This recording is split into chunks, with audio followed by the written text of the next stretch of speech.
You're listening to CFRN, the Christian Financial Radio Network. Good afternoon, traders, and welcome back to the CFRN E-Mini Futures Cast. This is the daily broadcast of Indeterminate Length, where we discuss all things E-Mini, along with some really big ideas on the finer points of trading gold, bonds, crude, sugar, the euro. Joining us today, Mr. Michael Borg. From our trading desk in Chicago, Mr. Burton Schlichter. Now, to get things started, let's go to our host and founder in Studio A, overlooking South Mountain, America's largest city park. Here's Dwayne.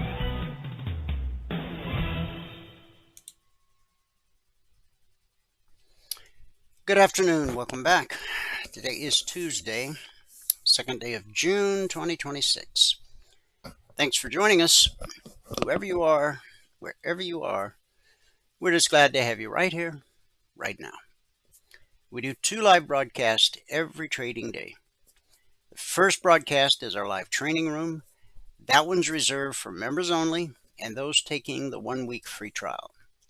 If you have not taken the 1-week free trial, when Michael joins us at the top of the hour, he'll walk you through the process. It'll take you about 3 minutes. There's no credit card required. This broadcast, on the other hand, is open to the public. Everybody, everywhere on planet Earth with an internet-connected device. Now, there's 2 different ways to join this afternoon broadcast live. The best way, you only have to do it once. Go to mytradingiq.com. Scroll down the page to where it says Noon Broadcast. Click the link, fill out the 30-second registration form, and you're done. What'll happen going forward is every trading day you'll get an email about an hour before the broadcast starts. In the email there's a link, so at 12 noon Eastern all you do is click the link in the email. It automatically logs you into the platform. The benefit of doing it that way is you immediately have access to the question box, so you can ask questions and participate in the discussion. Of course, there'll be days you're out of the office, away from the desktop, but you still want to join live.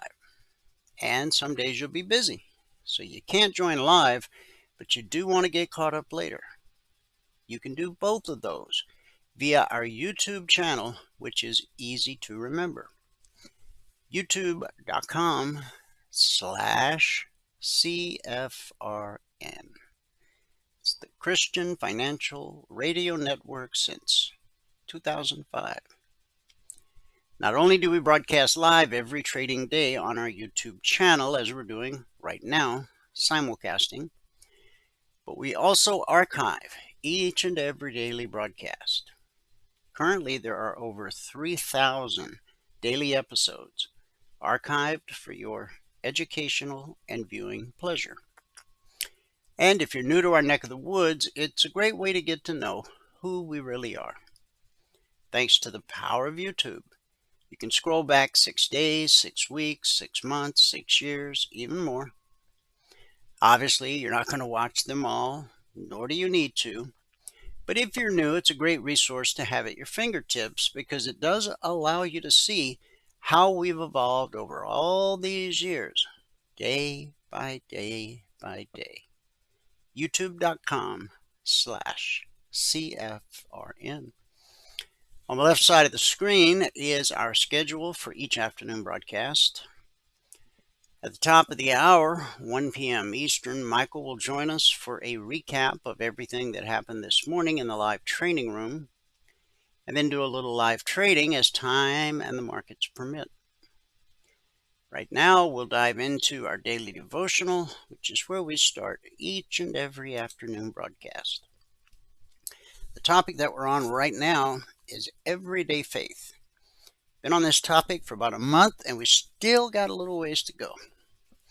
Our scripture today is Luke 15, verse 20, and I'm going to share it with you from the NIV translation. So he got up and went to his father. But while he was still a long way off, his father saw him and was filled with compassion for him. He ran to his son, threw his arms around him, and kissed him. This is probably one of the most widely known parables in all of the gospel, the prodigal son. Again, that scripture was Luke 15:20. Jesus told this story in response to religious leaders who complained that he associated with sinners, revealing that God's heart pursues the lost with eager excitement. He told this parable alongside two other lost and found stories to reveal the Father's heart: the lost sheep and the lost coin. Both show seeking and rejoicing. Here, in the final and most intimate story, the Father watches for the return and runs to meet his lost son. The son was still a long way off, yet the Father saw him. He had been looking. Before the son could even apologize, before he could articulate his regrets or earn his welcome, the Father acted. He ran, he embraced him, he restored him. This is how heaven receives us, with compassion that sees the lost, longs for their return, and celebrates reconciliation. We can wait and watch in prayer for those who have wandered.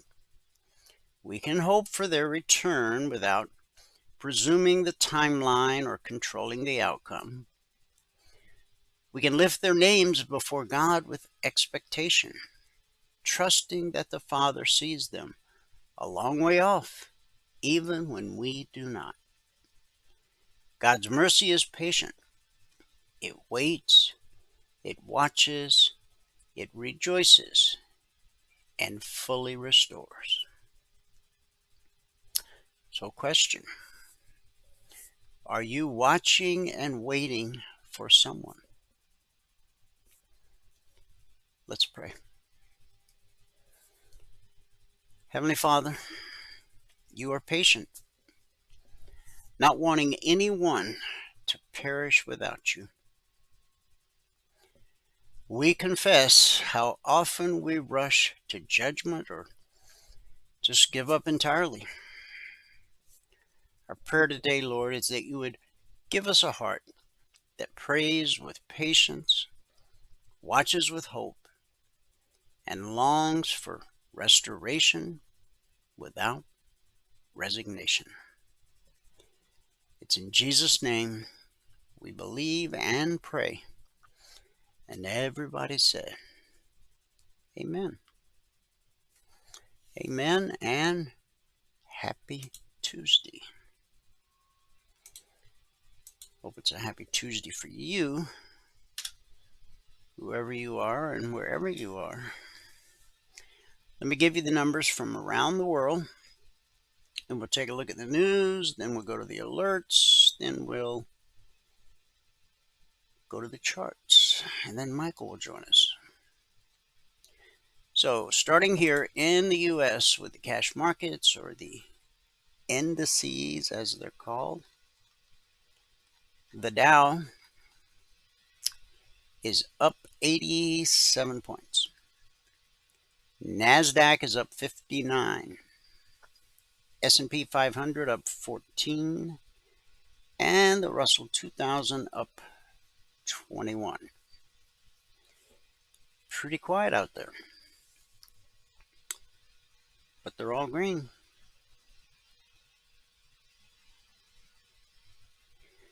The CFTC has sparked a potential revolution on Wall Street.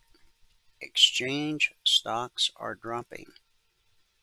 This is breaking news. It just popped up on my screen. Let's see what it's all about. Exchange stocks are sliding after regulators approved perpetual futures for Bitcoin. Investors are worried about increased competition for the traditional exchanges that have long dominated on Wall Street if more asset classes get the same green light for perpetual futures trading. Shares of exchange stocks are tumbling after the regulatory approval of perpetual futures for Bitcoin ignited concerns that a new wave of trading products could be coming for Wall Street.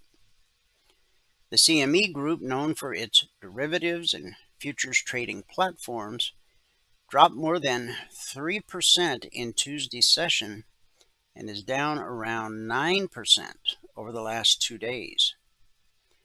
The CBOE Global Markets and Exchange and Derivatives Network plunged 8% in early trading today, bringing its losses for this week to above 17%. The New York Stock Exchange parent Intercontinental Exchange slid more than 3% today and is down more than 5% for the week. NASDAQ shares tumbled more than 5% in the session, dragging the stock into the red compared with the start of the week. The Commodity Futures Trading Commission last week approved perpetual futures, a type of future-style contract with no expiration date, known as perps, for Bitcoin trading on Kalshi. Investors are worried that the CFTC could give the green light to other asset classes to trade via perpetual futures next, which could increase competition for the traditional exchanges that have long dominated on Wall Street.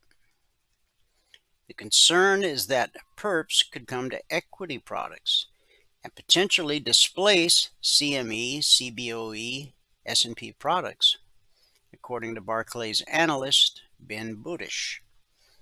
Budish said perpetual futures could challenge certain products targeting retail investors. But despite the recent stock pullback, Budish said there's already comparable offerings in the U.S. that haven't meaningfully changed how retail investors trade. Now, it seems to me like they're making a whole lot of something out of not much, but God knows I've been wrong before. But anyway, let me grab this link and let me put it over in the Breeze channel so all the kids can see it. And I probably better stick it in the boardroom as well so Michael sees it. All right. Okay. So let's get back to where we were before that popped up on my screen. I guess it's a big deal since it popped up on my screen. I didn't ask for it. All right, we already covered the cash markets, the indices. Let's look at the commodity basket. Crude oil up 70 cents, trading 92.86 last. Now, for those of you that have been following us for any length of time, when any of the markets we follow hit the highest weekly trading zone by Tuesday morning, We expect that market to be at the other end of the spectrum by the end of the week. Well, crude didn't wait for Tuesday morning. Crude hit the highest weekly trading zone yesterday. And then last night dropped $4,000 per contract to the zone below. I'll show you all that when we get to the charts. Gold up $23.50, trading $45.29 last. Silver up 74 cents, trading $76.01 last. That's a gain of just over 1%. And the Asian markets at the close. The Nikkei fell 200 points. Shanghai rose 17. The Hang Seng gained 640. That's over 2.5%. And in the European markets at the close, FTSE up 34. The DAX up 121. The CAC up 62. No movers or shakers there. So we had a mixed day in Asia. It was a green day for the UK. Not a big green day, but green nonetheless. And so far, it is a green radio Tuesday here in the US of A. They call that Turnaround Tuesday. Well, let's see if it holds. All right. Turning the news. Voters in California waking up early today, heading to the polls to cast ballots in several closely watched primary races today. The state employs a jungle primary system in which all candidates for each office compete in the same primary, and the top two vote getters advance to the November general election. Doesn't matter if it's two Democrats or two Republicans. Now, that would seem a little unconstitutional or a little undemocratic. You think at the November general election you would have one Republican and one Democrat, right? Well, that's not how it works in California, which really kind of stacks the deck since most of the people in California are Democrats, although there's been an incredible surge in Republican registrations over the past year. The Los Angeles mayoral race has drawn outsized attention, partly due to the surprise candidate and influencer, Spencer Pratt. He's running as a Republican, but he says he's really a Democrat. Only in California. He's from the reality television show The Hills. As of this writing, Pratt enters the day polling at 22%, trailing but within the margin of error of incumbent Karen Bass-Ackwards, as Kelsey Grammer puts it, polling at 26%, and City Council member Nithya Raman at 25%. The gubernatorial race was thrown into disarray following explosive sexual harassment allegations against then leading candidate Representative Eric Swalwell. That happened back in April. Former State Attorney General Javier Becerra now leads the polls at 28%, with billionaire Tom Steyer at 22%, and Republican political commentator Steve Hilton, who I think would make a great president, right behind him at 21%. So we'll see what the day brings. You know, these polls are expensive and sometimes they're slanted, and well, you just never know, do you? It's going to be interesting to watch the news tonight as the results start to come in. Now, this billionaire Tom Steyer, who's running for the governor of California, part of his platform is tax the rich. He's anti-billionaire, yet he's a billionaire.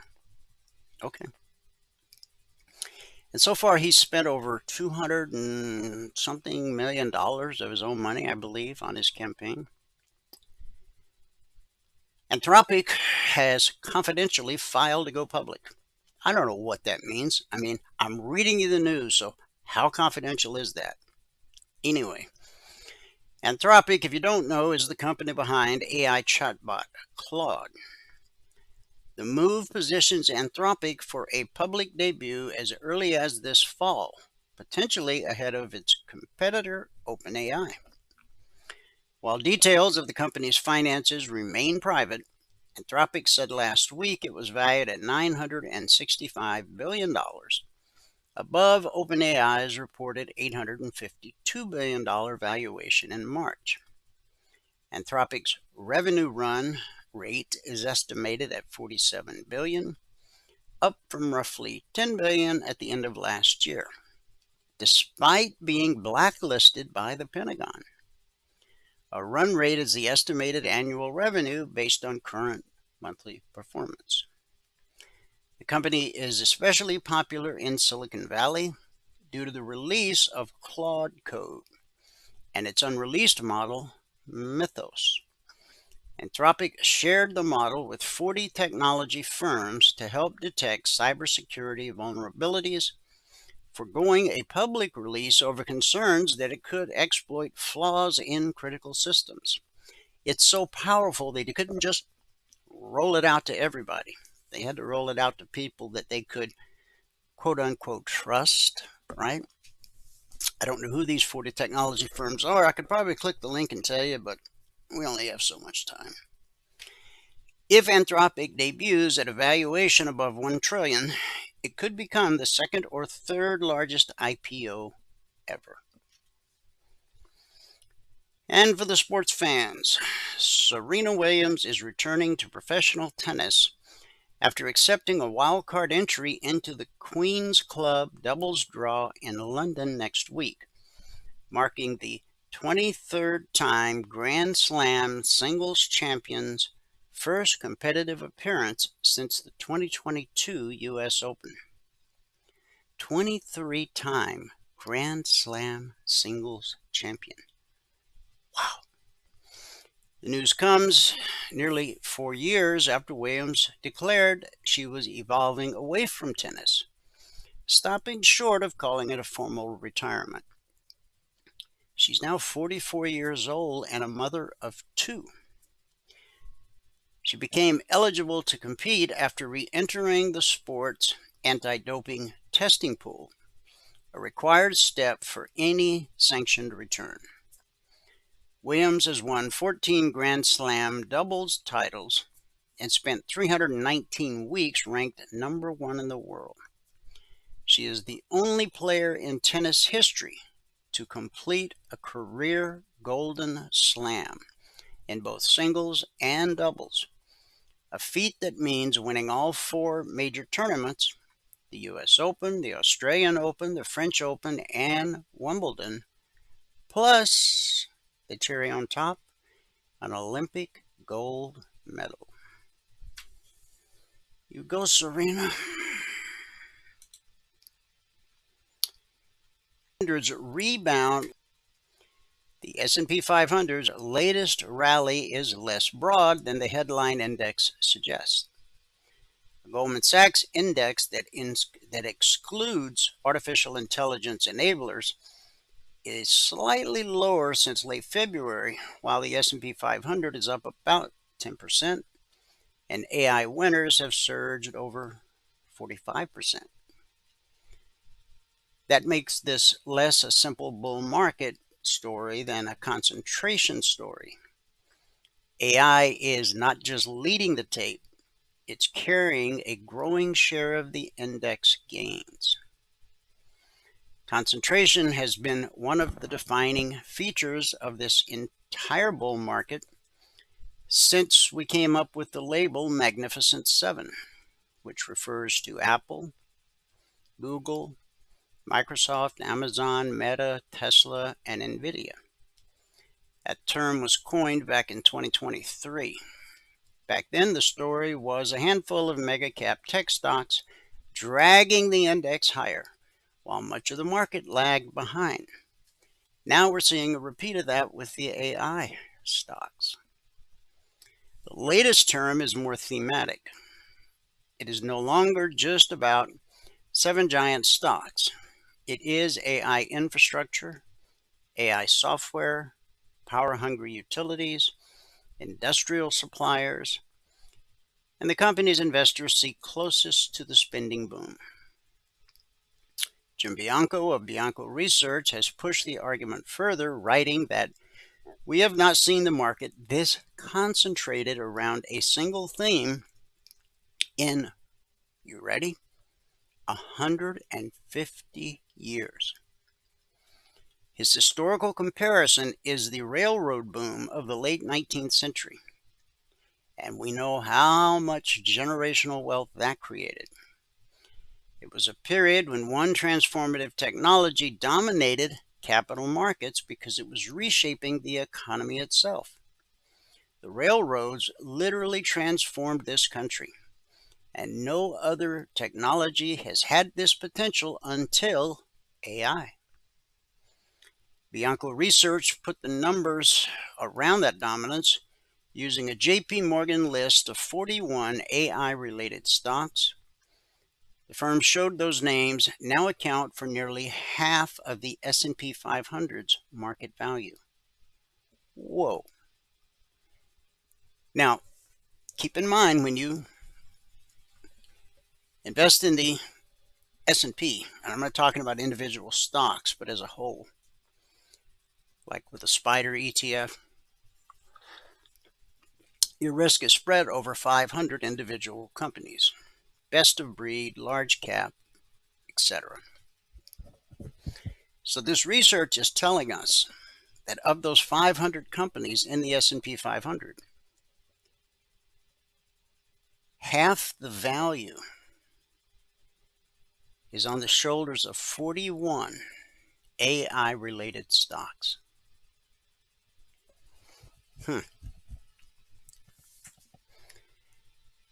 That does not make the concentration risk harmless. It makes the timing harder. Is this a bubble? Probably. But the more important question is where investors are in the bubble cycle. His late 1990s comparison is the cautionary tale for both bulls and bears. Investors who treated Alan Greenspan's December 1996 irrational exuberance warning as the exit signal would have missed a nearly 300% NASDAQ rally before the dot-com peak. For now, the S&P 500 message is simple. As long as AI leadership holds, the rally can keep looking strong. If AI enablers fade, the index may have less support underneath than the headline level suggests.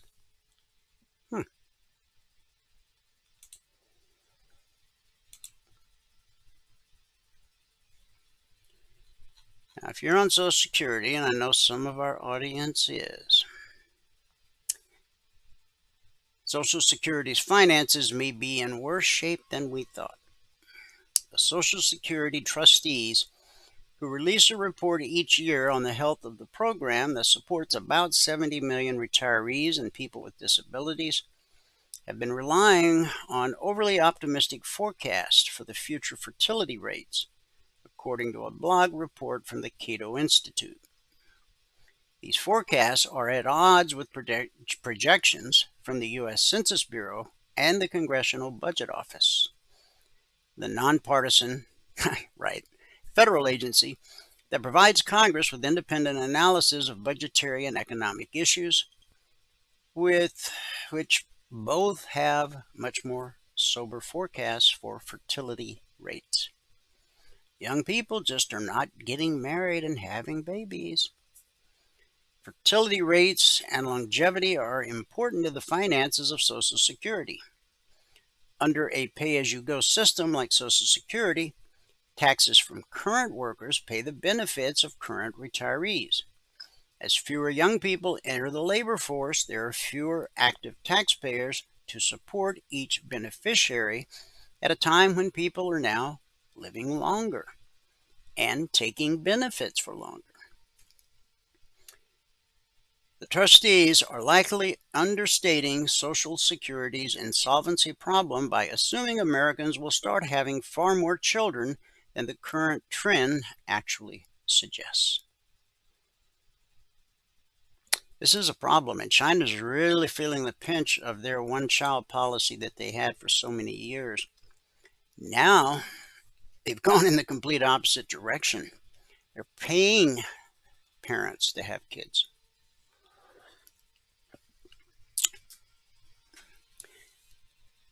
We had some high-impact news this morning. Job openings surged in April to reach their highest level since May of 2024.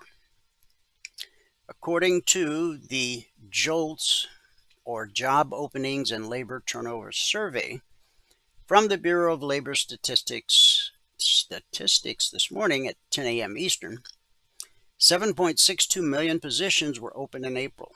Economists surveyed by Bloomberg had expected 6.87 million openings for the month, roughly on par with March's revised level of 6.89 million. Nearly 670,000 additional openings were seen in professional and business services alone, bringing the month's total to 1.72 million, the most since April of 2023. The hiring rate, however, declined to 3.2% as fresh college students prepared to walk across the stage and into one of the toughest job markets in years. Depends on what you got your major in. Okay, you can get a major in puppeteering, right? That'll probably make you rich. So maybe the cool kids aren't finding jobs, but the smart kids are, because they've got the right degree. They have the proper education. And so many of our young people today are foregoing college altogether and just heading straight to a trade school. I mean, if you live in Phoenix, fresh out of trade school, you can knock down $100,000 a year. Granted, you got to crawl up into attics in the middle of the summer. It's still a little uncomfortable. But that's pretty good money. And then you've got all these attorneys wandering around, and these English majors looking for work. If you know how to work on an air conditioning unit in Phoenix, Arizona, you'll never have to look for work. You'll have to look for a space to schedule the next appointment. So, we could go on, but yeah, I'm going to pass. Let's look at Logic 247. That's our 24/7 around-the-clock E-mini alert service. It's not just E-minis, it's also crude, gold, and silver. We're currently in week 409.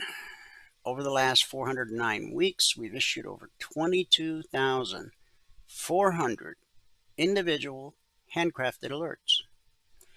And what we've averaged on a weekly basis is 20% or less of the alerts being stopped out based simply on market structure. But just a simple process we teach all of our passport holders.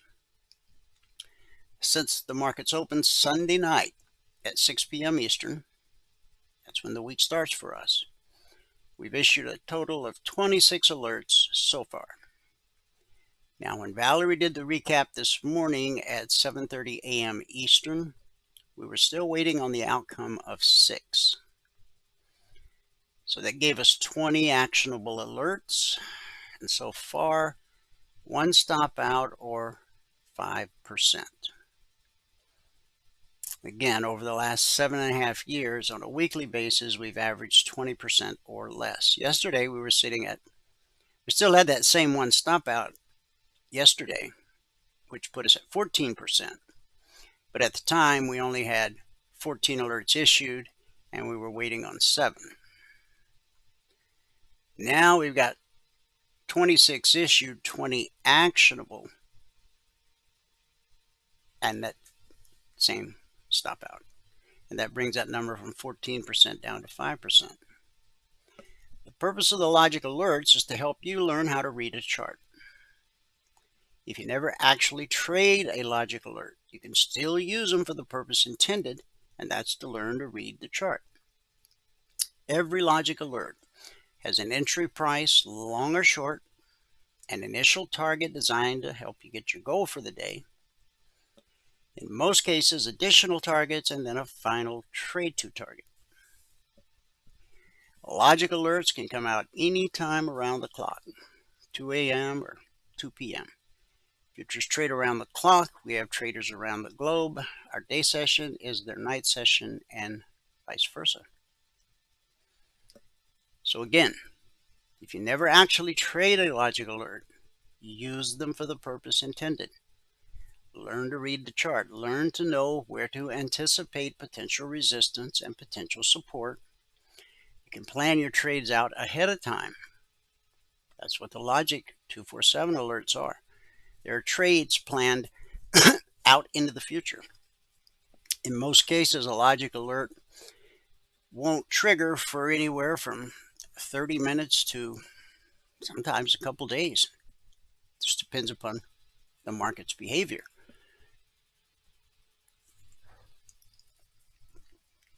If you watch them and chart them, you'll get the feel, the clouds will part, and you'll understand exactly what I'm talking about. Last week, I think we ended up with 8% stop down. Now, we'll run through the logic alerts here in just a minute, but before we do, let's go to the CTAs, the concierge trade alerts. 409 weeks is a long time, like I said, over 7.5 years. But many years before we introduced Logic 247, we had our original alert service, the concierge trade alerts. And they're different in a lot of different ways. For the purpose of this discussion, I'll just say this. They don't come out around the clock. They're published 5 minutes ahead of the Globex Open. Typically 5:55 p.m. Eastern. The Tuesday session that we're in right now began last night at 6 p.m. Eastern. But 5 minutes before the market opened, all of our traders had all of these targets. The S&P 500, the Dow, the Russell, crude oil, the NQ, gold, and silver. When you see these drawn out on the chart, just remember, all of our members had the targets 5 minutes before the market opened. So let's go look at the charts. We'll start where we always do with the S&P 500 Emini futures. Now, last Thursday, we put in a new all-time historic high. Last Friday, we put in a new all-time historic high. Yesterday, we put in a new all-time historic high. But remember, the value over here that you see on the right, the S&P 500 is 500 large cap companies. But half of this value is based upon 41 AI-related companies. Now, I guess we better hope this AI thing works out, right? I don't think we've got a dot-com bust coming. I don't see any reason for it to not work out. But then, hey, we thought the internet boom would go on forever. And a lot of people did really well until they didn't. So the new high put in yesterday was 76.32 and a quarter. Today's high so far, 76.32. So we failed to take out yesterday's high by 1 tick. Now you might wonder, why is today's high 76.32? I'm going to tell you. No trader actively trading on planet Earth was willing to pay one more tick. 76.32 and a quarter. Today, 76.32.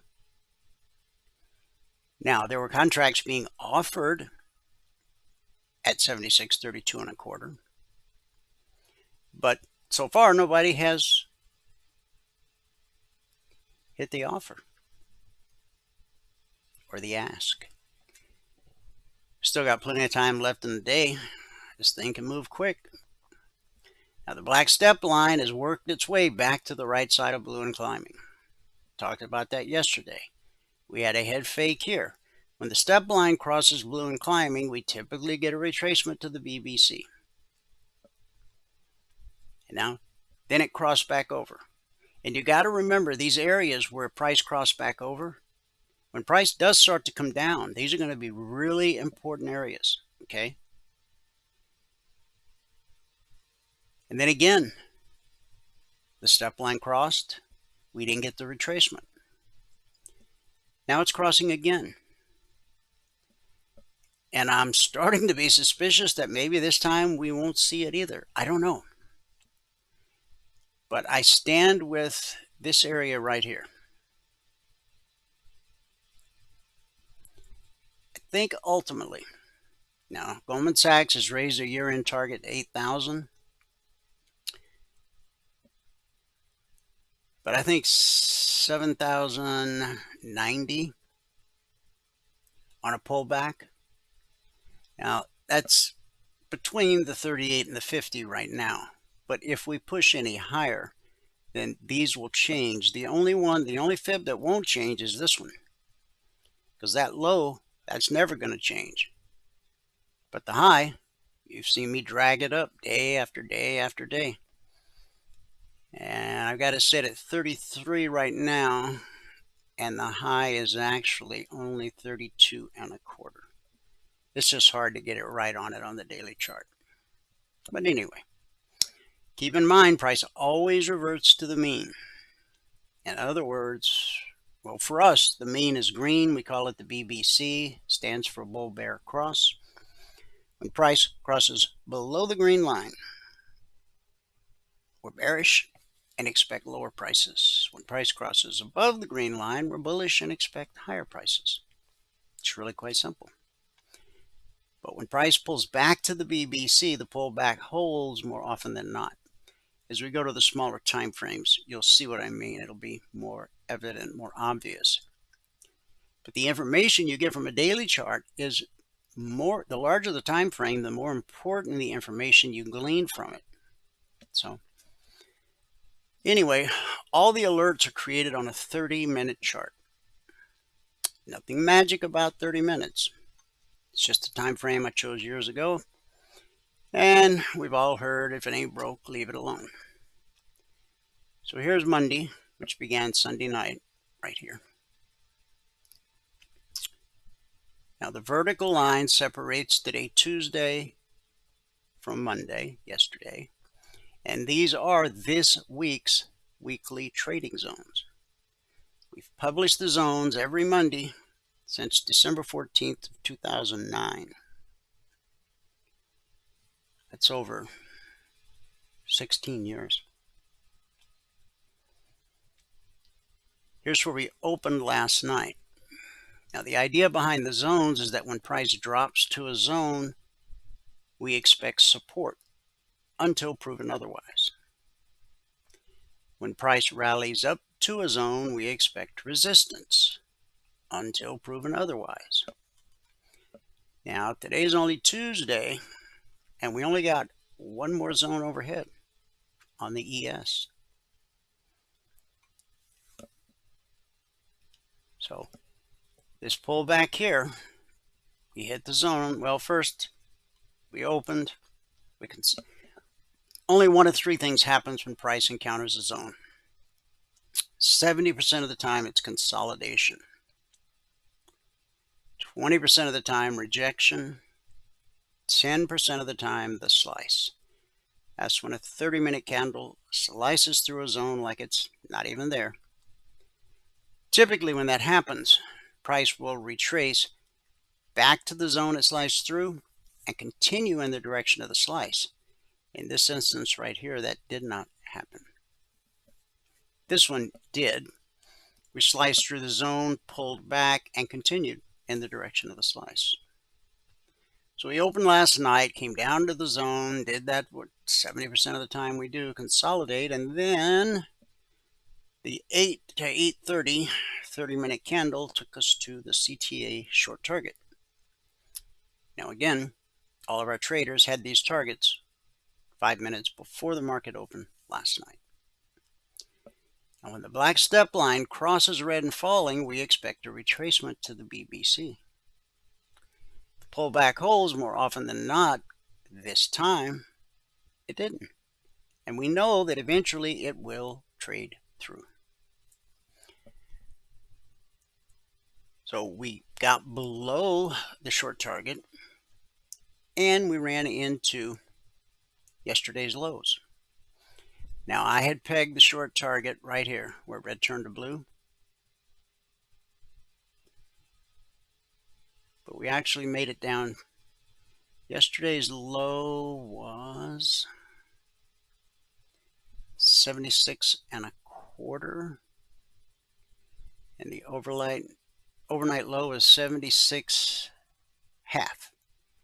So we missed it by a tick. Now the zone, this is where we would expect support. The zone is 75.74/75. And what was the low again? So we missed the zone by 1.5 points. Buyers came in early based off this low right here from yesterday and drove us through the BBC, through the zone, and then we found resistance at the zone. When the market finds resistance, it's always going to go look for support.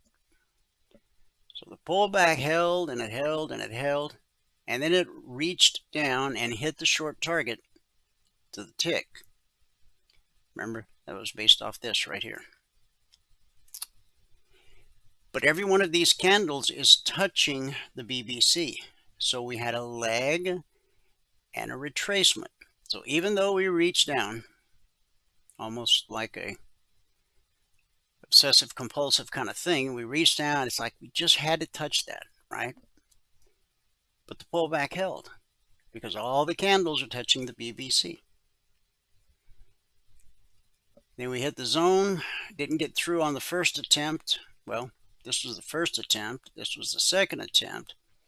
This candle, we not only got through, it ran us right up to that zone. So we hit the short target over here, we hit the long target over here. We've run into resistance at the zone. We failed to take out yesterday's high by 1 tick. Yesterday's high was 32.25. Today's high so far, 32. Okay. Now, we're starting what looks like a retracement. Price could find support here at blue and climbing, but most likely we'll come back to the BBC and then get another leg to the upside. That's what I would be watching for. On the Dow, we had a slight gap lower open. See that right there? And that took us right down to the short target, which was based off where red turned to blue, right there. We consolidated there. Support will always send the market looking for resistance. We got through the BBC. Remember, these are 30-minute candles. We got through the weekly trading zone. Then we ran into resistance right here. Now, if you look here, you see where the black step line crossed the BBC? That would be this high right here. Okay. Now, I would have expected, and we got it, but for a minute, right here where we had the bearish cross. That's when the red line crosses below the green line and leads to an extended move. The first time price revisits that area is almost always good resistance. So we hit it, we backed up, and then we ran right through it and hit this area here. Okay.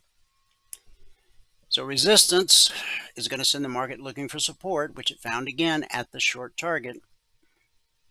And then look at this candle. This is the 9:30 opening candle. From the short target, we ran all the way to the long target. And then dropped. All of this happened in 30 minutes.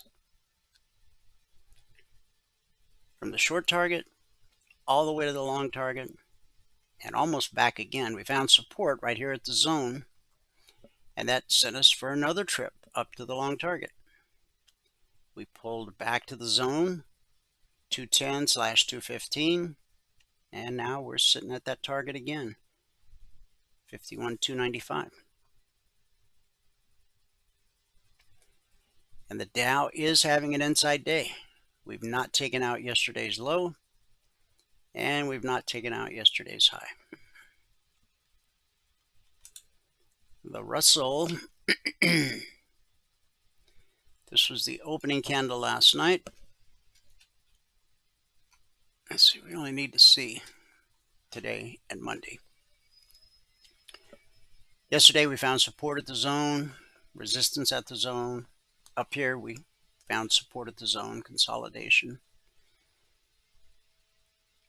And then here's one where we sliced through the zone, retraced to the zone, and then continued in the direction of the slice all the way to the next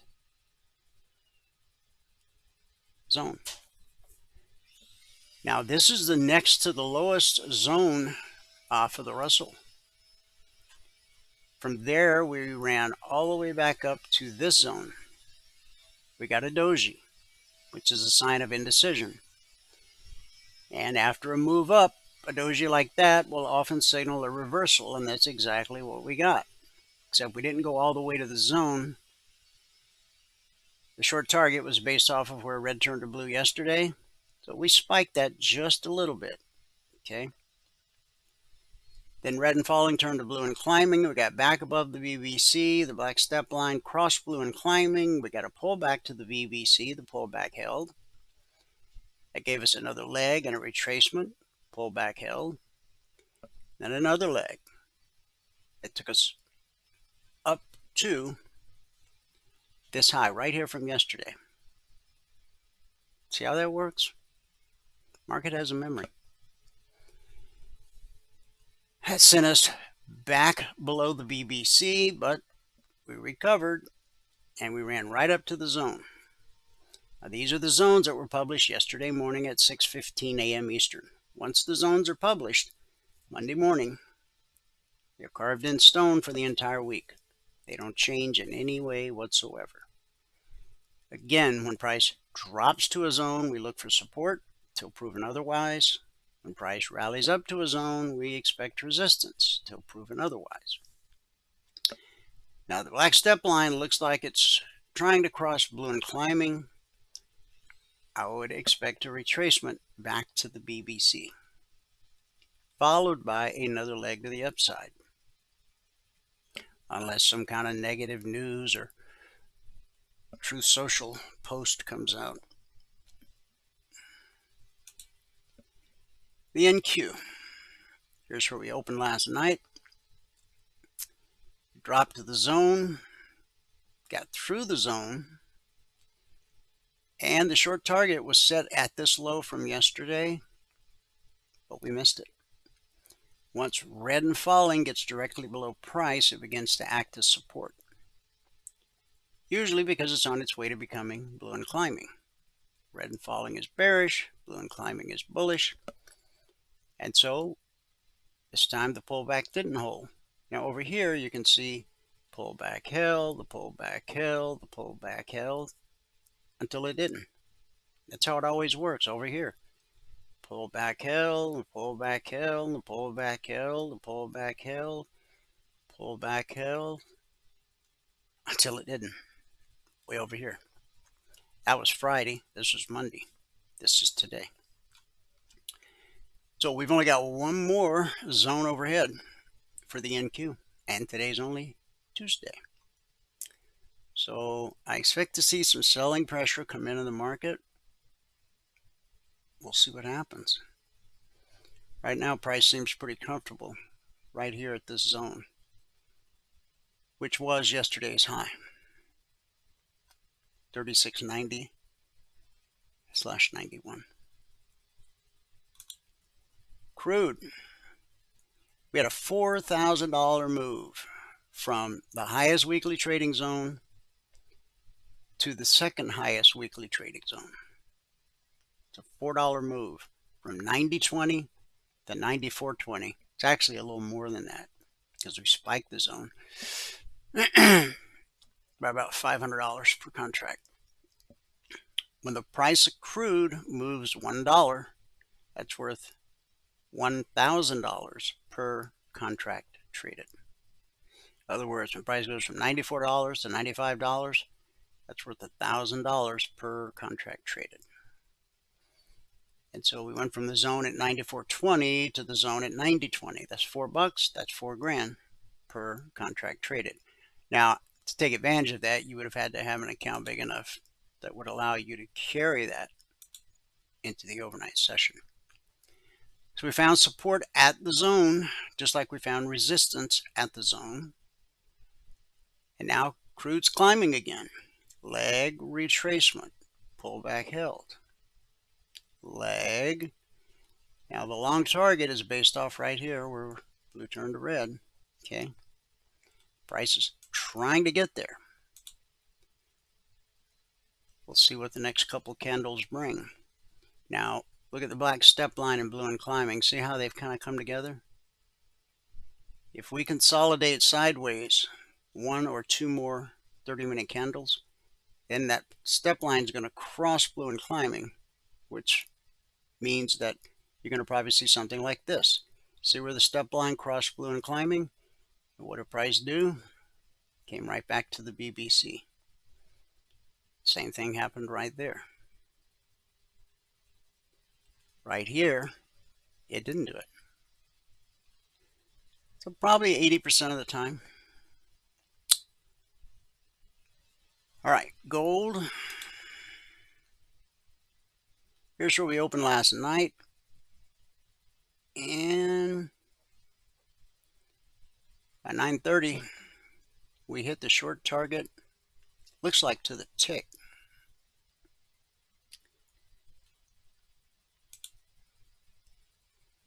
What's the low?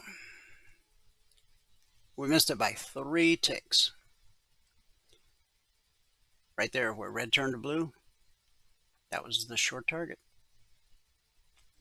The long target was right here. We overcame that. First time up, we didn't quite make it through. Second time, we managed to get through. And then I would have expected some resistance here.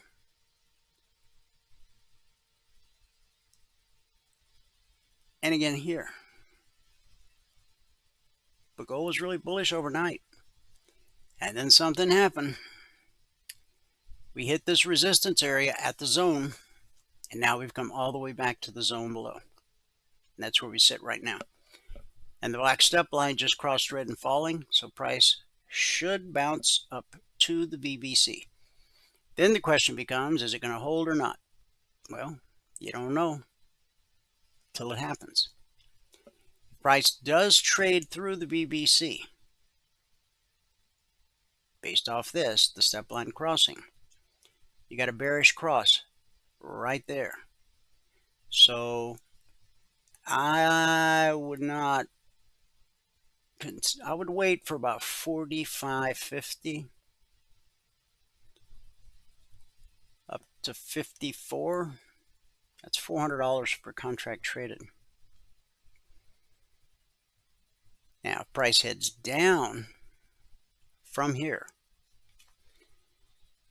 And this window of opportunity is pretty visible.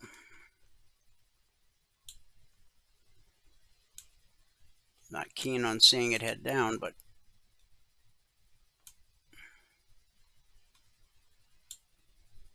oh, did I go too far? Yeah, it'll work. It'll work. Okay. So right now we're just sitting on the zone. Remember, when price rallies up to a zone, we expect resistance. When it drops to a zone, we expect support until proven otherwise.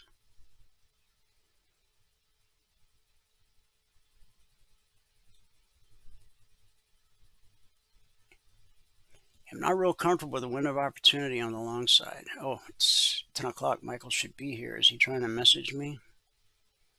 Maybe he's having trouble getting in. I don't know.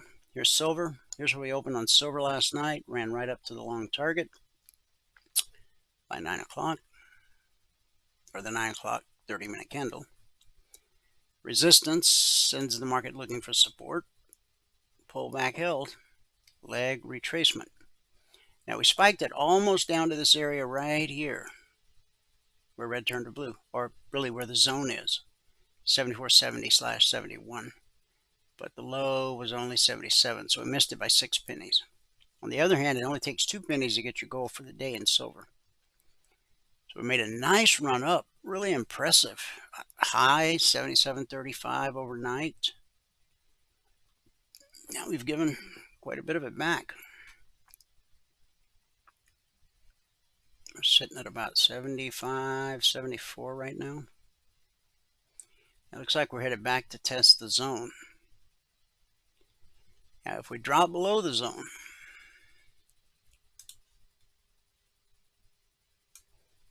hate to even draw this, but you got to trade what's in front of you, whether you like it or not, because the market does not care what you or I think. No, sir, buddy. Now, that would be 75.07. We'll call it 74.87 so I can do the math in my head. It's 20 cents. 2 pennies is $100. $1,000 per contract traded. All right. We still don't have that new high on the day yet. Yesterday's high was 1 tick higher. Okay, now I'm worried about Michael. Let me go look here and see if I see anything from him.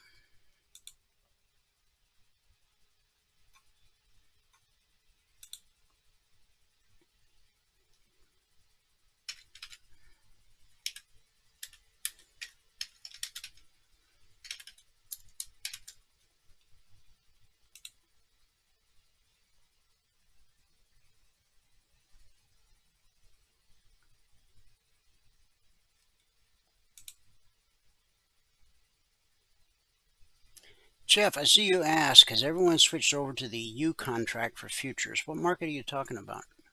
You talking about the indices? No. No, it's not rollover for the indices yet.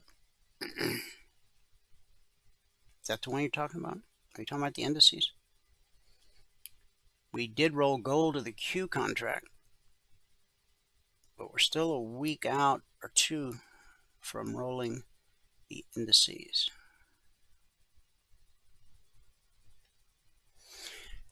All right, I don't see, oh, there's Michael typing.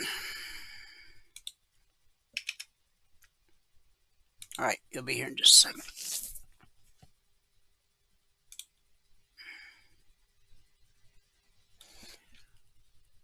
While he's getting logged in, to become a member, get a hold of Valerie. You can email her or call her. 949-42 Emini, support@cfrn.net.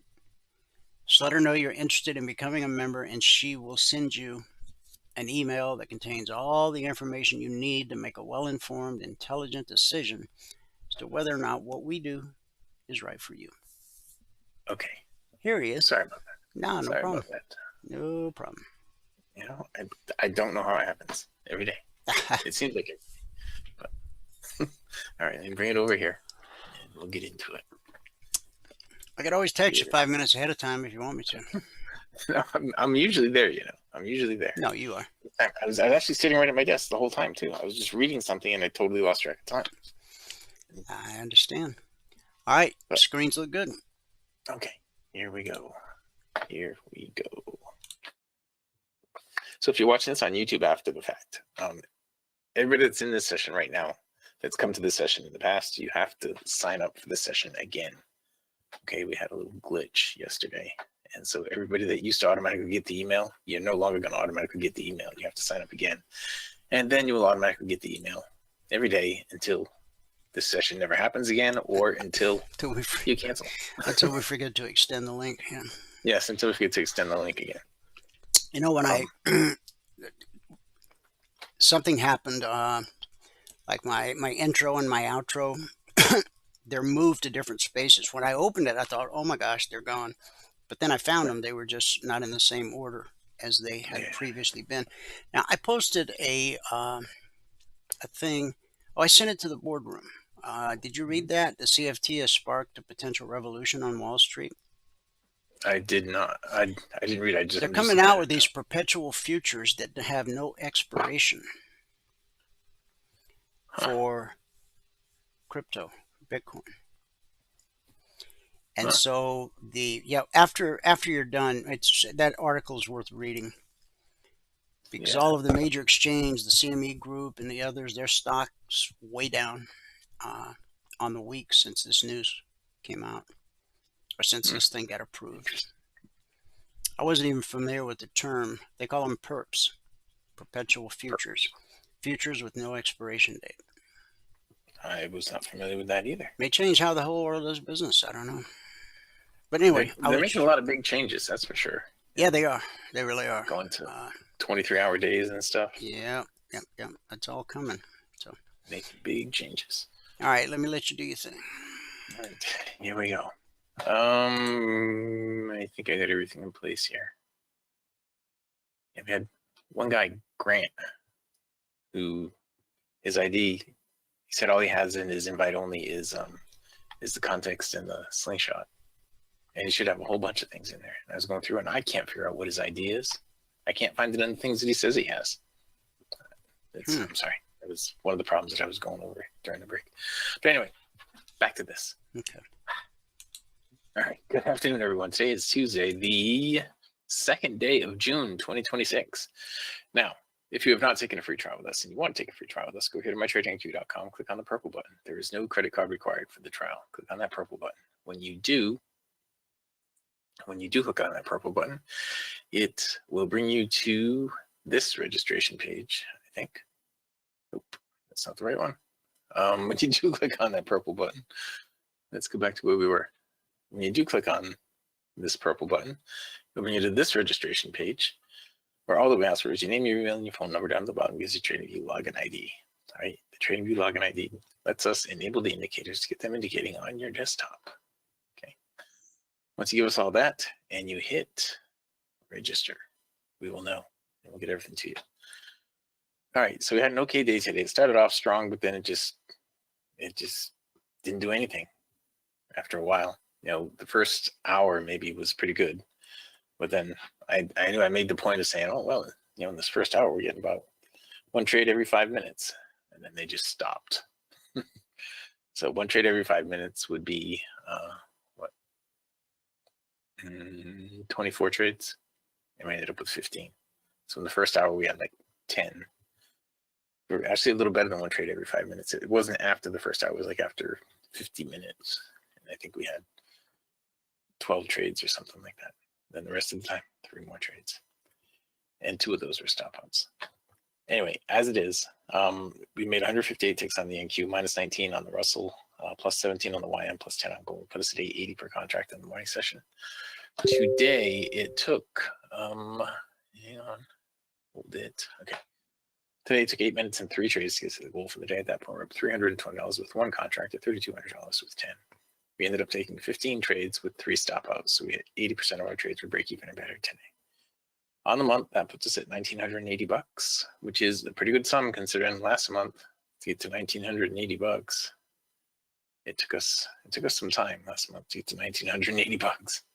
The total gross, it took us a week, and we are there now.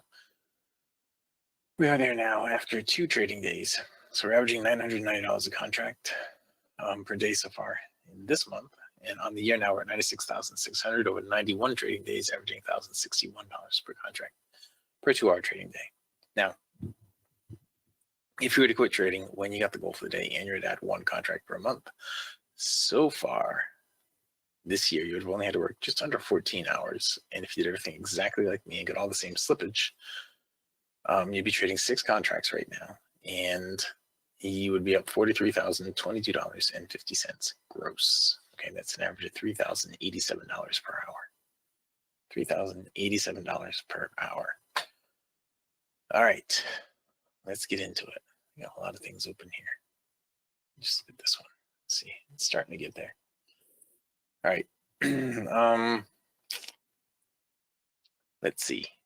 Today on the Russell. Let's start out with the Russell. We ended up trading gold today. We had crude up there for a little while. We had the ES up there. We didn't trade a single thing on the ES. But let's just get into the Russell first. Okay. On the Russell, we only had a couple of trades, so it's not going to take long. The first one right here was +6, and the next one was -25. We ended up with -19 on the Russell in the morning session. Okay. And the YM, we ended up, well, we had more trades than the Russell, but not that many. See right here at 10 o'clock, I was bragging on how many trades we had. This trade right here, I made it this color because if you would have gotten it here, it would have definitely stopped you out. I got it like way down in here, down at the bottom. And it gave me, it went 10 ticks into profit, bought my stop to +5, and then it came back down. So on my first trade there on the YM, I got a +5. I got 22 more over here to give me 27. Then I got, I think it was 15 there to get me to 42. And then I stopped out, brought me down to 17.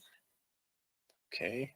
And then look at all that time, we didn't have any trades. That was before 10:30. That was right about when I said, yeah, we were doing, we were at a good pace. And then no more the rest of the session. The ES we didn't trade at all this morning, but we did trade gold. So let me just show you GC. And we traded the gold Q contract, I think is what it was. And I don't know if I drew an arrow on it or not, but we had 1 gold trade for 10 ticks this morning. There it is right there. We had, well, it's not, I wasn't on the 7 range, it was on the 9 range. Right there, we had 1 gold trade for 10 ticks this morning.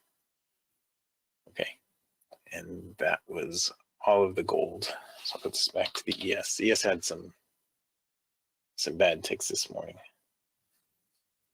So we switched to other markets, and then gold had a bad tick. And then we went to crude, and then we didn't get any trades on crude.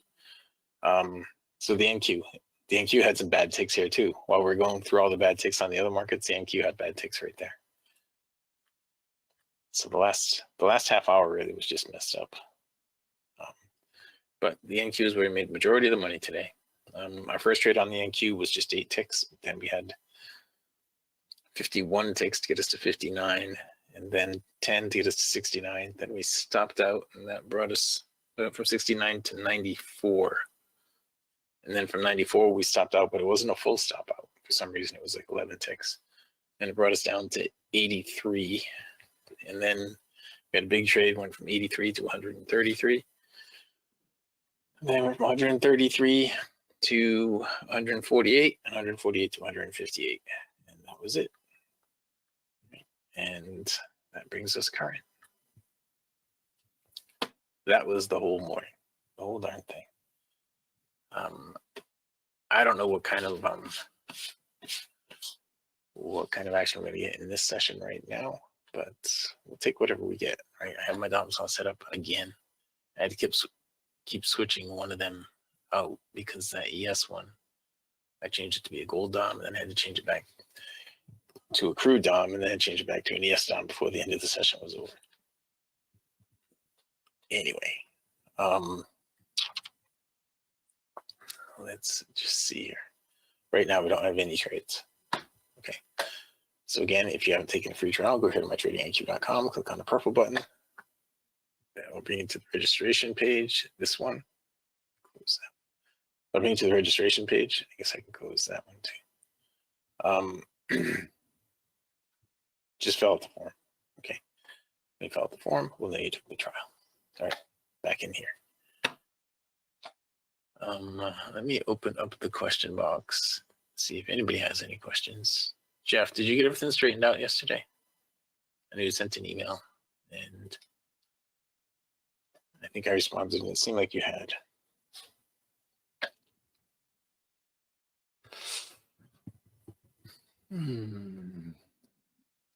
All right, so we have nothing there, nothing there, nothing there, nothing there. And 14 minutes left in this session. 14 minutes.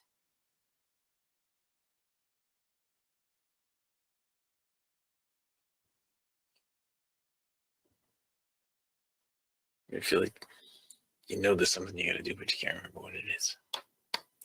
I have that feeling right now. I do remember something.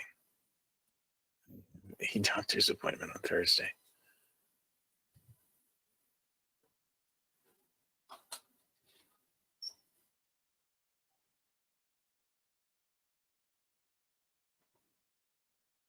And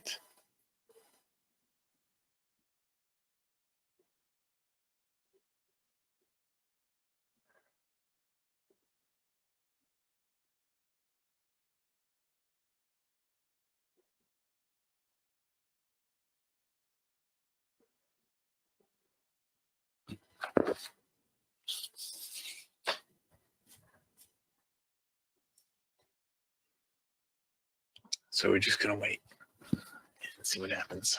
I don't know where we are on the day right now, but if we go out here a little bit, we will see this guy actually today, he got up to 92.50. I don't believe that. It did, 92.40. Huh. So again.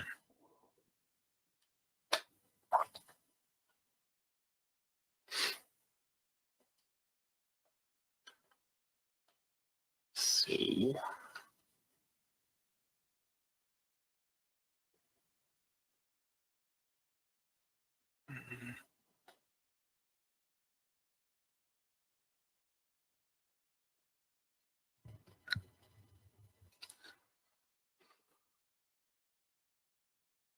interesting.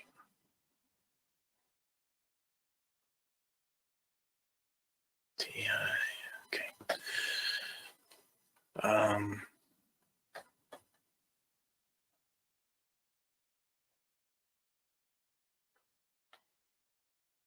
right, so we're off the high of the day here, but the way it is right now, the high of yesterday was 32.25. The high of today was 32, so it's an inside day that way. The low of yesterday was 76.25, and the low of today is 76.50. So the low of today is one tick more. So this bar right now, today's bar is the same exact size as yesterday's bar. It just goes one tick lower. It's the same exact size as yesterday's bar.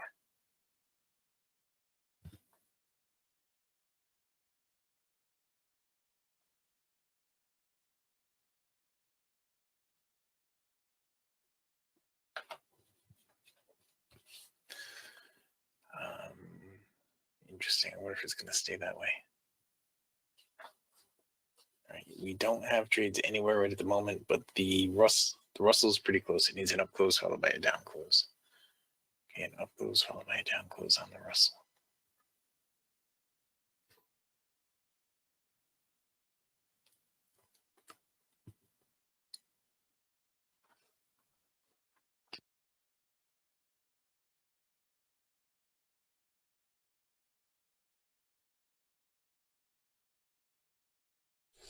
Do you have any trades yet?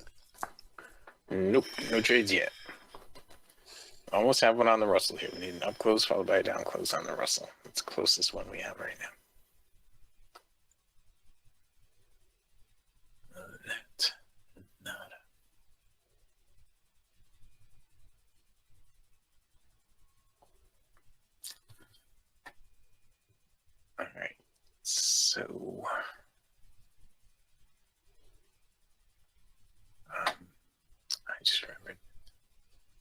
Darren needs to do some things before we meet.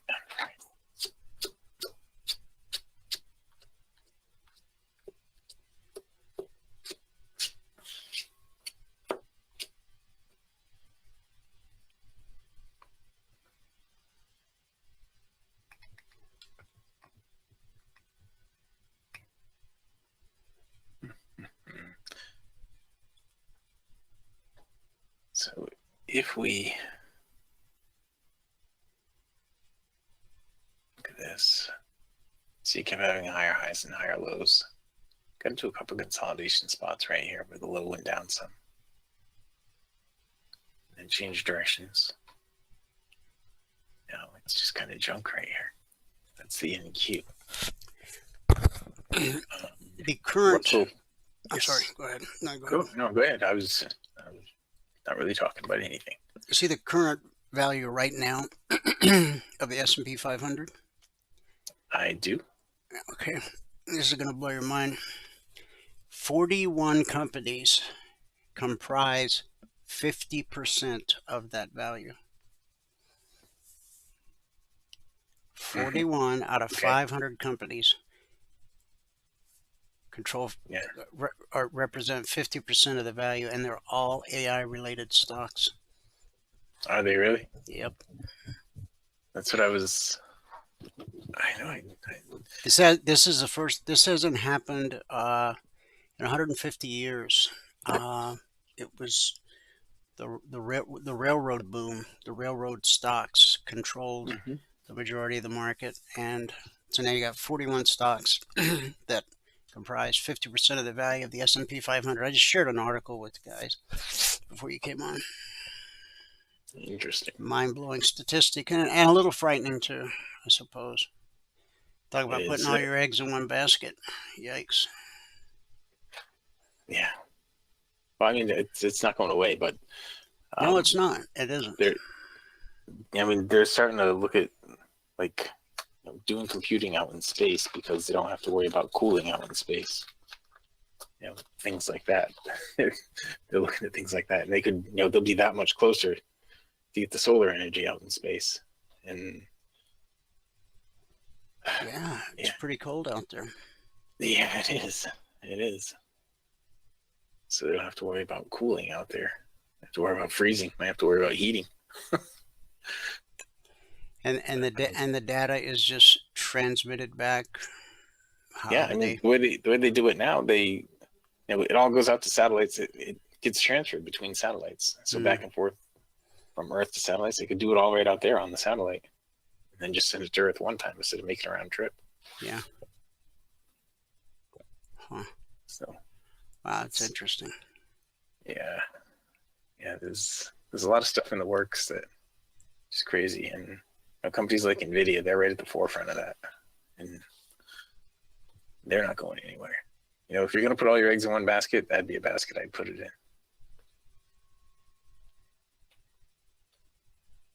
They're up 80% year over year, I think.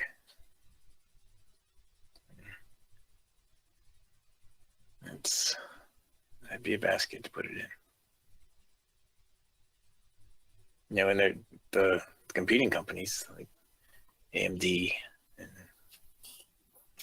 that one's this past week, I think it's been up 80%. I think we got a $9 billion contract or something like that with the government. Anthropic has filed for their IPO this fall, which is estimated to be over $1 trillion valuation, which is going to make it public ahead of OpenAI.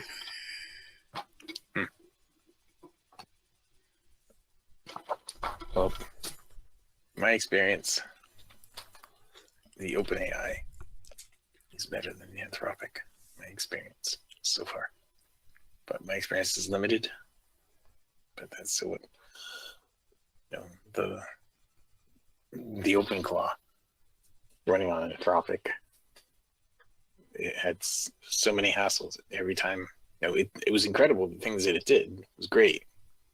Getting it to do it in the beginning seemed really easy, but I didn't know how easy it could be. It was a lot easier than me going to do it. But the more I tried to get it to do regular things for me, the more it messed up. So right now I just got it on the sideline. I'm not even using it. And I'm using the Codex with the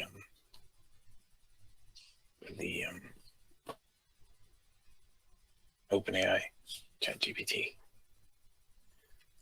Codex. Yeah, I saw an article. There's something called co-work, and it says, how does co-work compare to Codex? And then it's a side-by-side comparison. So you could probably just Google co-work comparison with Codex, and I'm sure it'll take you to that same article, and they go through every feature and why one's better than the other and all that. Yeah, that'd be interesting. I had not even heard of co-work until I me either. Until just now. Saw that article. Yeah. But things like, like when I do an update during the day to see how the option choices have gone, and it goes out to Schwab for me every day. The OpenClaw, it would stop working. If it didn't go out there, it would stop working and make me go back in and go through all the individual directories and start everything all back up manually. Where the Codex one, it just says, the node at Schwab is asleep. Let me just reinitiate that. And it does it every time all by itself. And no questions, no anything. Every time it says, as expected, the node is sleeping. So we will reinitiate, and it goes and does it all by itself. It doesn't require me to do anything. And these are just little things that were, that OpenClaw required me to go do every single time. And, if I'm under the gun trying to get something done in like 15 minutes, right? Sometimes it doesn't work right. A lot of times it doesn't work right with OpenClaw. And if I have a deadline, then sometimes I can't get it done by the deadline. And there were times, I told you about the time that it just lied to me. And there are other times it just gave me complete inaccurate information. And so I'm glad that Sandra told me about the other thing. And the other thing is working great every day. With the OpenClaw, every day I'd log into, I'd message it Telegram, and I'd be hoping that it's working every time. With this other one, I just say good morning, and it's there every time. It says good morning. What do you need me to do?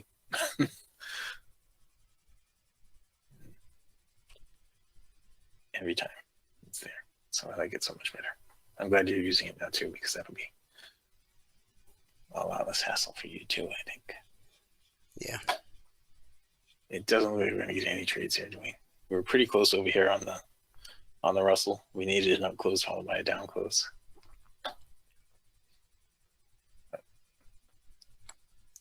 The market seemed pretty quiet. Yeah. It failed to take out yesterday's high by one tick. I know. Did you notice that candle it's one tick lower than yesterday's candle? So it's the exact same size as yesterday's candle right now. Exact same size. It's one tick lower at the top and one tick lower at the top than the high and one tick lower at the bottom than yesterday's low. So it's the exact same size as yesterday's candle right now. Interesting. Yeah, I was checking to see if it was an inside day, and I came up with that. It is interesting. When I was going through the markets earlier, the Dow's having an inside day. Is it? Well, it was at the time I looked at it, yeah. Well, it hasn't had much range here, so. Yeah. And this was the big run of the day right here. Prior to that, this was a big run. So it did 100% retracement to this run. Did that, ran sideways, ran right back, and now it's sideways. So I don't know what's going on with the market. It's like it's got a film C coming up or something, but we don't, as far as I know. All right. Well, that's it, Dwayne. I guess. All right. No trades today, so we'll pass it back out to fabulous Phoenix, Arizona, in Studio A, overlooking South Mountain, America's largest city park. Dwayne, you are ready. Yep. Okay. Recap of the morning session. Today it took 8 minutes and 3 trades to get to $3,200. Good job. Thank you very much. All right, guys, I covered all the markets in granular detail, as we do each and every day. So if you missed any part of today's broadcast, 10 minutes after I sign off, go to youtube.com/CFRN And you can watch any of today's broadcast or all of today's broadcast, whatever you want to see. It'll be there for you. youtube.com/CFRN. Now, we covered everything in granular detail, but just to show you real quick. Obviously, that's yesterday. This is today. Support. We went from zone to zone, back to the zone, up to the zone. That's where the high of the day came in on the ES. One tick lower than yesterday's high. And then on the down, we still have an inside day. We haven't taken out yesterday's low or high. And we're just consolidating up here at the long target. The black step line's about to cross over blue and climbing, so look for that retracement. The Russell went from the short target all the way up to the long target, all the way to the zone overhead. Now the step line has crossed, so look for retracement back to the BBC. 29.19 roughly. Now it's got to get through the zone. You already tried once and found support. Got a little bounce,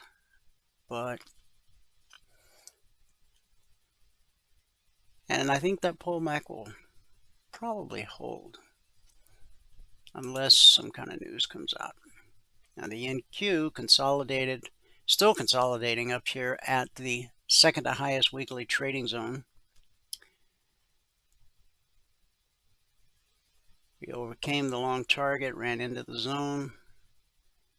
We took out yesterday's high by just a little bit. Yesterday's high was right at the zone. Today we spiked it just a bit so far. And as you can see, the step line is crossing blue and climbing, so pull back on the way there. Crude oil, we're almost back to that highest weekly trading zone. Yesterday, from here, from this zone to this zone, that's a $4,000 per contract move. And now we're doing 4,000. Well, we're about 3,000 right now in reverse. More than 3,000. From 90.20 to 94.20, it doesn't matter which direction you're going. That's $4. And every $1 of movement in crude is worth $1,000 per contract traded. So we had a $4,000 move up, a $4,000 move down, and it looks like we may get a $4,000 move back up. Nice. But again, in this case, now day margins would have been fine here, and day margins would have been fine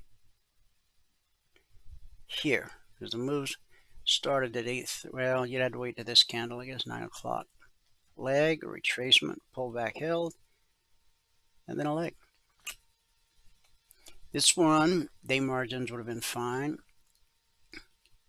But for this trip back down, you would have been able, you would have to have an account that would handle you having the overnight margins.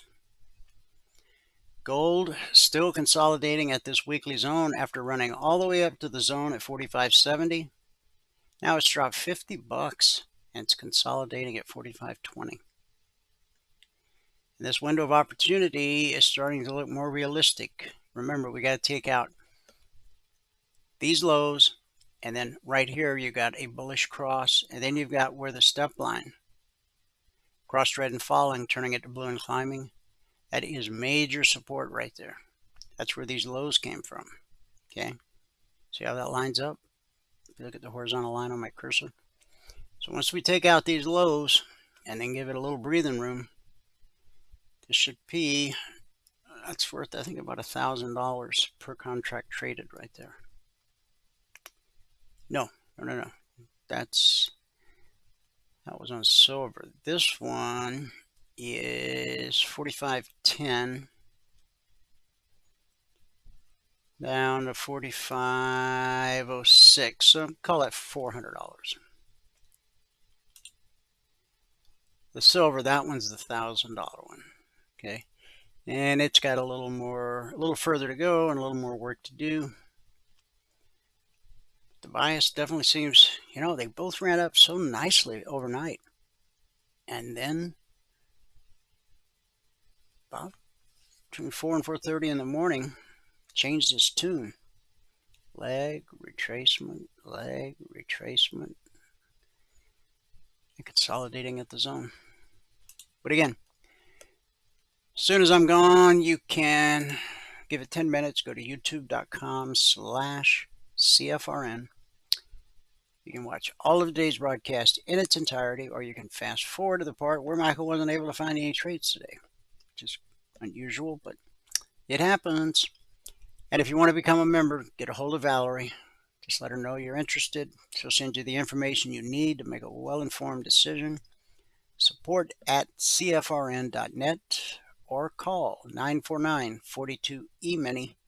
You'll probably get her voicemail, so leave a message and she will call you back. It's everything a trader needs, all under one roof, one low price.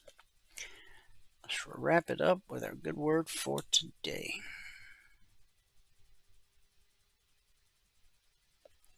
Knowing and enjoying your inheritance. Now you might say, well, I don't know anybody with any money, so I don't expect I'm going to get an inheritance. We're talking about a different inheritance. Romans 8:16. We are joint heirs with Christ. We share the same inheritance as Christ. Whatever he has, we have. 1 John 4:17 says, in this world we are like Jesus. So if we are co-heirs with Christ, why do we struggle through life?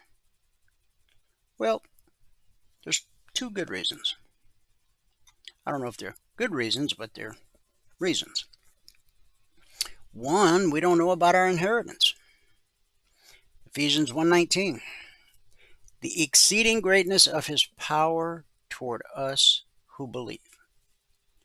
No one ever told us that instead of fighting for victory, we fight from a position of victory. If you have given your heart to Christ, he has blessed you with every spiritual blessing in the heavenly places in Christ. Ephesians 1:3. Now notice the word has. You already possess everything you need to be everything God desires. You have access to every spiritual blessing. That also means God will equip you with all you need for doing his will. Hebrews 13:21. Second reason, we don't believe in our inheritance. Either we don't know about it or we don't believe in it. Imagine what would happen if a generation of Christians lived out of their inheritance. They would turn away from pornography. The lonely would find comfort in God, not in the arms of strangers. Struggling couples would spend more time in prayer and less time in anger. Children would consider it a blessing to take care of their aging parents. God's power is very great for us who believe. That power is the same as the great strength God used to raise Christ from the dead. Ephesians 1:19. The same indwelling spirit that raised Christ from the dead will turn every one of your I can'ts into a I can. Why?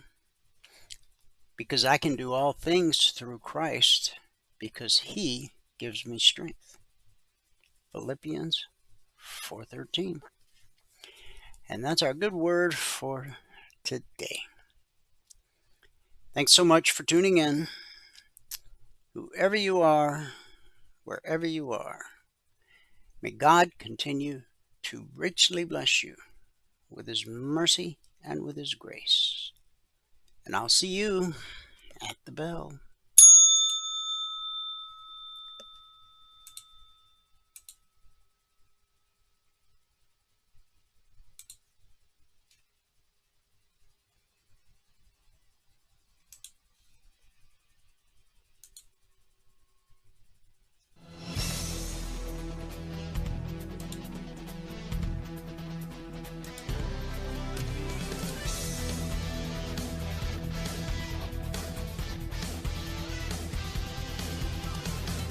Remember this, there is no greater return on investment than to see a human life changed and given hope.